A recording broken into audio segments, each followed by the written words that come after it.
Hello everybody, this is Snarist, and I'm back again with my Eternights Pure Phillip Challenge Run, and this is the fourth and final part. This is Act 5. And you're going to immediately notice a bit of a change when it comes to the audio. I don't know what happened, I don't remember what happened, but I lost my game audio, so you're only going to really be able to hear me. Now, a lot of this is pretty simple, the train gauntlet. There's not going to be a whole lot to it, just making sure you survive. Even if you can beat one section and then immediately move on to the next one and you get killed, you'll still get a checkpoint for that second section. So as long as you make it one part at a time, it's alright. And because it's more than likely what you're going to have to endure, you'll need to get used to the idea of starting a fresh encounter without elemental burst to go into straight away. Part of what you want to try and do with this is, before the next wave of enemies within the checkpoint you're at spawns in, try to stay to the left or the right of the train as far as you can. Ideally on the side with the largest car park or parking area, because at least then you'll be able to pacify a lot of the enemies and only a couple of them will try to chase you down. So yeah, baseball, dual baseball bat infected right there. Yeah, that's what I mean before in previous parts where he has quite a long wind up and you just got to trust that you can dodge it.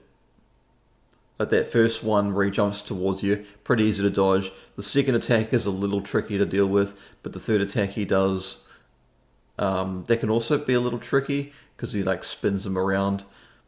But then the one after that where he jumps up into the air, yeah. Pretty simple. So this enemy was pacified, which I probably should have gone after it first and ran away from the others, because those sorts of enemies are also really easy to dodge. So this is from a fresh checkpoint. I'm already here, set to go.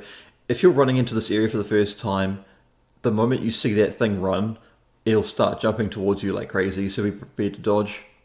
Whereas if you start off nice and fresh here, you'll get a bit more of a chance against it. There's a lot of projectile enemies, so this second section will be pretty easy. I think the third section is when things get a little bit tough, but the fourth section is pretty simple because there's a lot of projectile enemies, and you'll face one of those brutes with the big clubs. But again, with a lot of projectile enemies, it'll take a long time to bring it down, but it shouldn't be too rough. I'll have a lot more to say about strategy when it comes to the next couple of parts before we get to the tree where Umbra is going to fight us.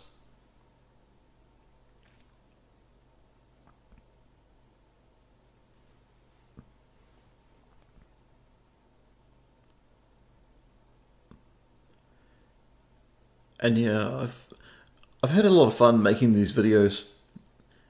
Like, even if they're not getting the craziest views, I'm sure I'll come across that one like older game or even new game coming out that'll give me a decent amount of attention. I know reviews will definitely do that. I mentioned before in a community post when I finished with my Ruby Grim Eclipse walkthrough that if I ever heard news about Code Violet getting a patch update where it played a bit better, I'd be willing to go back and play it, because it's not that long of a game from what I can tell. So I wouldn't even mind just giving it a proper shot. I'd still have the same things to say about it, but, never say never. Now, I do say that I am looking for the big break. The one game I play that brings quite a bit of attention to the channel. Even if not subscribers, then maybe at least some views, some decent viewership for what it is. And so far, while one of my Ruby videos, I forgot which one it was, has gotten the most attention so far, this commentary is going to be coming out after God of War 3 gets put up on the channel. And while that's due to come up in a couple of days or a few days from when I'm doing this commentary, you're probably not going to get this commentary for about another 2 to 3 weeks after I've finished recording it right now, as I am. But I don't mind that. Like, I don't mind pacing myself out. Some videos I just want to get over and done with nice and quick. so I can move on to the next series, or I can prepare you guys to be entertained with something a bit more fulfilling while I'm working on new games for their reviews, playthroughs, walkthroughs, whatever. And so I don't mind just releasing a couple of videos every single day, just as long as I can make it work. I know one of these days, even this year, there'll be days where I won't have anything to post. I won't have anything made. Because, yeah, admittedly, this is taking a lot of my time to do. I don't mind it because it's fun, but I don't want it to stop being fun.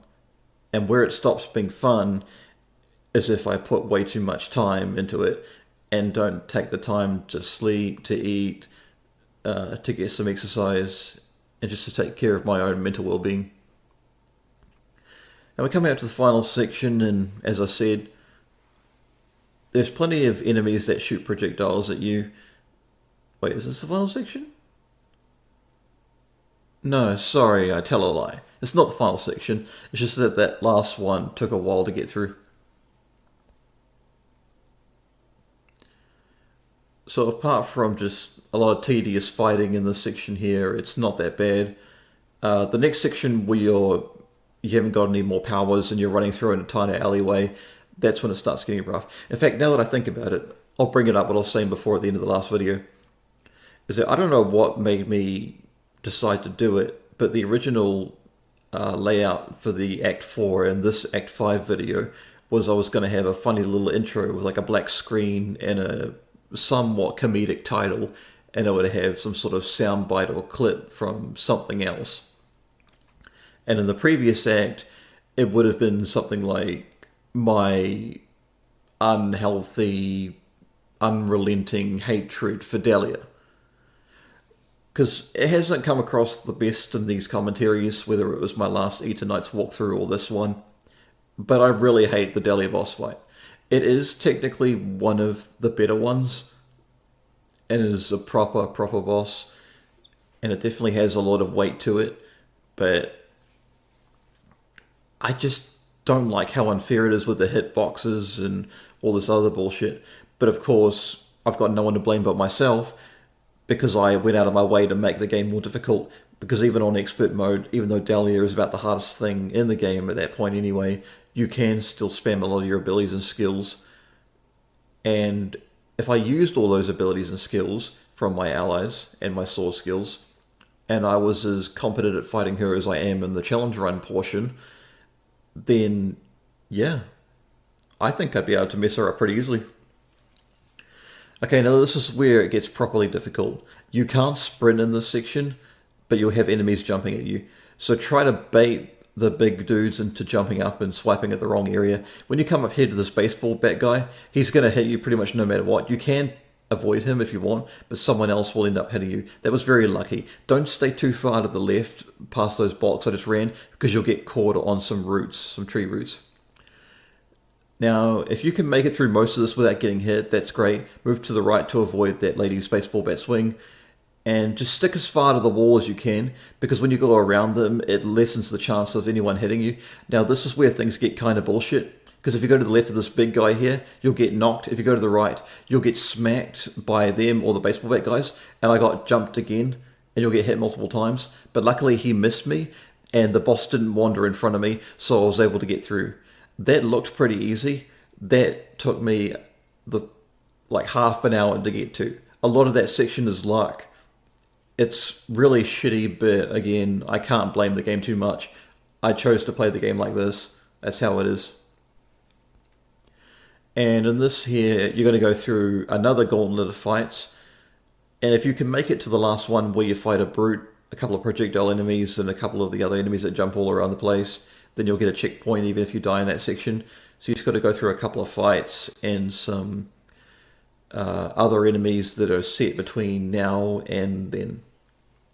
And you want to build up your all-out attack. As you can see, more of the elemental gauge symbols up there.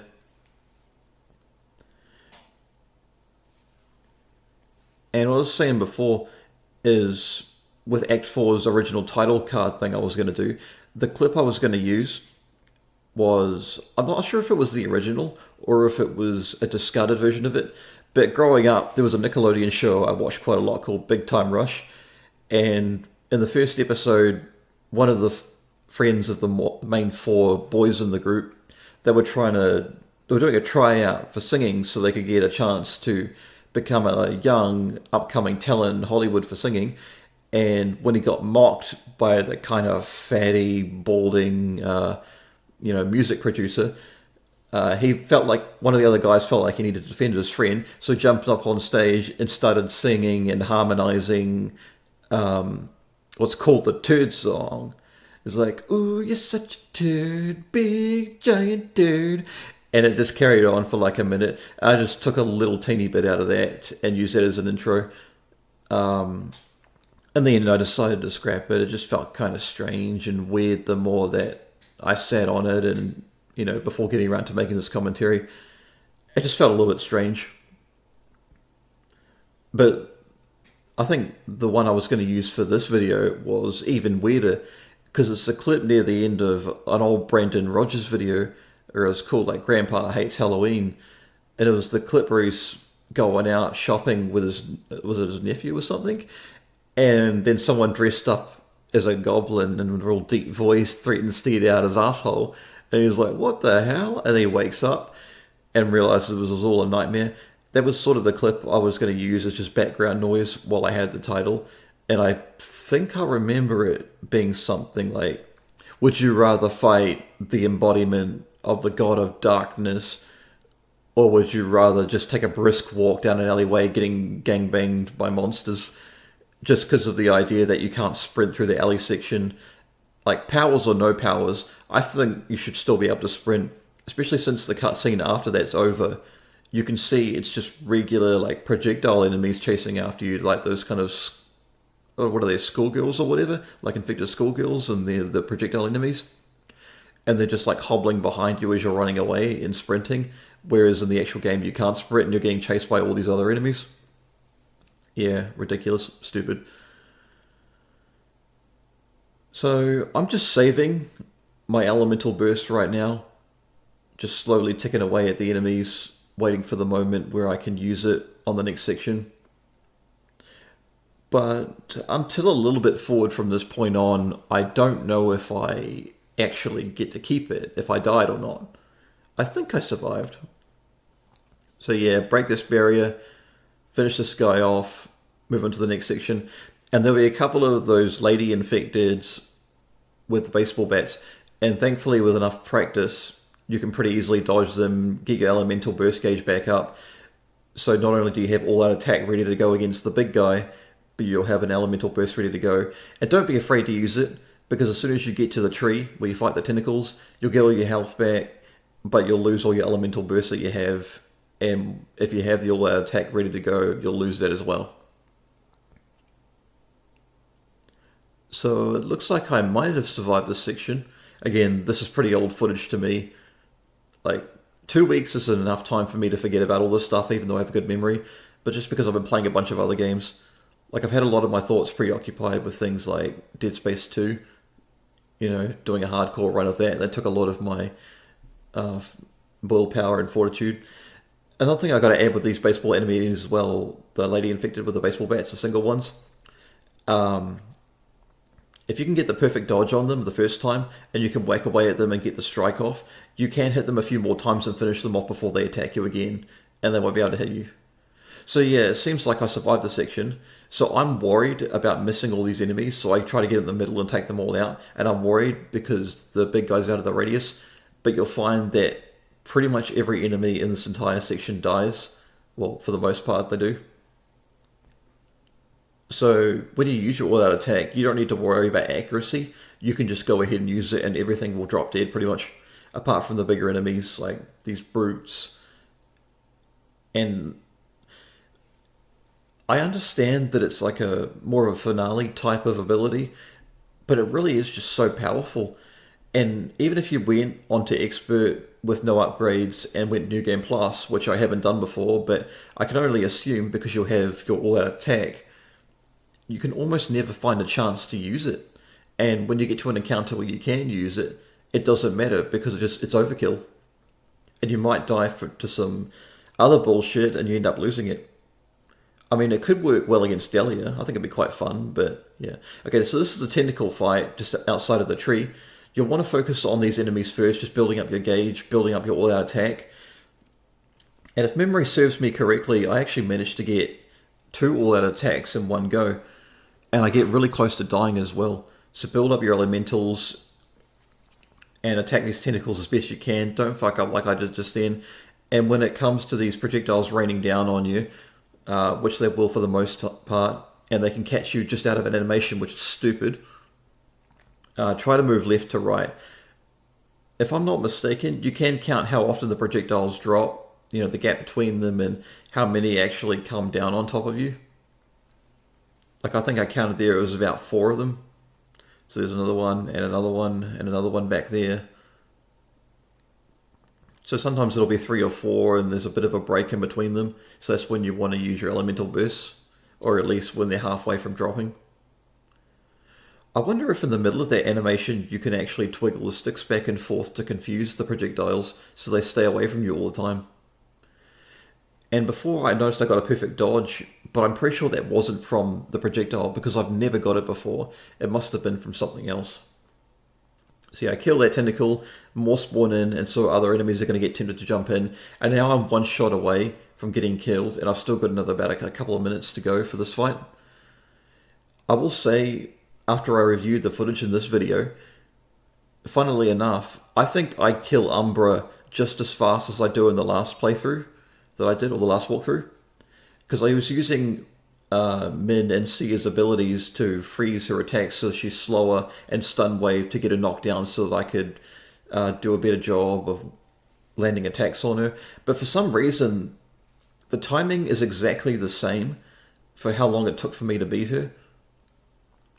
And so that's going to come up real soon. I would recommend watching my old walkthrough of this game, the one before this, if you can, because it'll have slowed down footage of fighting Umbra in her first phase, but in her second phase, I just lay into her so badly that she doesn't get a chance for her other attacks. Whereas in this, I'm going to play it at normal speed. I'm not going to talk a lot about the first phase, because that's what the first walkthrough is for. I'm instead going to focus a lot more on the second phase and what she does in there. And then after that, there'll be a brief look at my skills menu to show you that I legitimately did beat it following the stipulations that I set. And yeah, there'll be a short little thing at the end of the video, and that'll be it for the series. Maybe I'll come back in the future and try to do a no damage walkthrough, just for funsies. If not, well, I'll still play the game anyway, just on my own time. I'm just hoping that with the success that Eternights has gone through so far, that they get a sequel or they get a follow-up game to something else. So that's me using my last all-out attack, hoping to get it before the projectile hits me, and it's going to take everything else out. So I'm not going to have a whole lot to say about this first phase. I've already talked about it plenty in a slow-mo version of this boss fight in the previous walkthrough, but instead I'll focus on the second one. So in the second phase, she does a couple of the same moves that she does opening up, but then she immediately goes into that part of her fight where she creates an area of effect. If you try to leave it, you'll get hit. If you stand too close to the middle where she conjures up this barrier, then you'll get hit. So you've got to kind of stay in the middle for a little while until she's ready. And at that point, her attacks are slower, but they're heavier. They hit harder, but they're a lot easier to dodge. And then she also creates slashes in the arena. Now, as long as you're just even a pinky toe off of those lines, you don't have to worry. You won't get hit. There's no area of effect to it. It's just, if you're standing on it, you're going to get hit. If you're not standing on it, you'll be fine.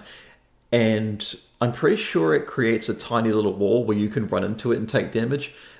But as long as you keep spamming dodge, you should have enough to get an attack combo off, get the strike, and then as long as you're spamming X or whatever button it is to dodge for you, as you're coming out of that animation, you'll get another dodge. So right now I'm building up my all-out attack, and then trying yet again to get my elemental burst up. So I got one ready to go, so I can either work towards another all-out attack, or I can have something on standby. What I would try and do is wait till she's halfway through that big sort of sequence of attacks when she puts her barrier up for the first time in her second phase, and then try to interrupt her attack with the elemental burst just to see if it actually knocks her out of it and puts her back to the first two attacks. But yeah, after this you're going to start to see it. Now luckily I was able to wear her down quite fast because of this. So yeah, this attack here is pretty easy to telegraph. Move to the side when you dodge, because it creates that sort of wave attack and it stuns her if it hits you. And her second attack will try to hit you as well, so try to spam the dodge. And in this one, I'm going to be a little more passive. So she's going to do another wide swing and she creates lines on the ground. Now that one hits me and stuns me. I was able to be far enough away to avoid it, but as long as you're not standing on it, you'll be fine. And as long as you are standing on the crystal after it already spawns, it's fine. So I messed up real badly in getting that there, but I'm going to use the auto attack. Now it's a little bit strange because I honestly felt like that would have been a lot longer for me to deal with. Now here's the pause screen here. So you can see here I've got no sword skills. I didn't use any in that entire time. My light leveled up naturally as it was. I actually noticed that I think it went back to level 3, meaning you don't get the all-out attack anymore. And I think you get your arm back as well. But yeah, didn't get any upgrades, didn't use any sword skills, didn't use any of my allies' abilities, didn't get any upgrades for them. And that's the end of my Eternights Pure Phillip Challenge run. Descriptions will tell you of these descriptions of these videos will tell you all the stipulations if you want to try it yourself. I heavily encourage it if you're a fan of the game, just to give it a shot. And that's the end of the walkthrough, end of the guide, end of the challenge run. I'll see you guys next time.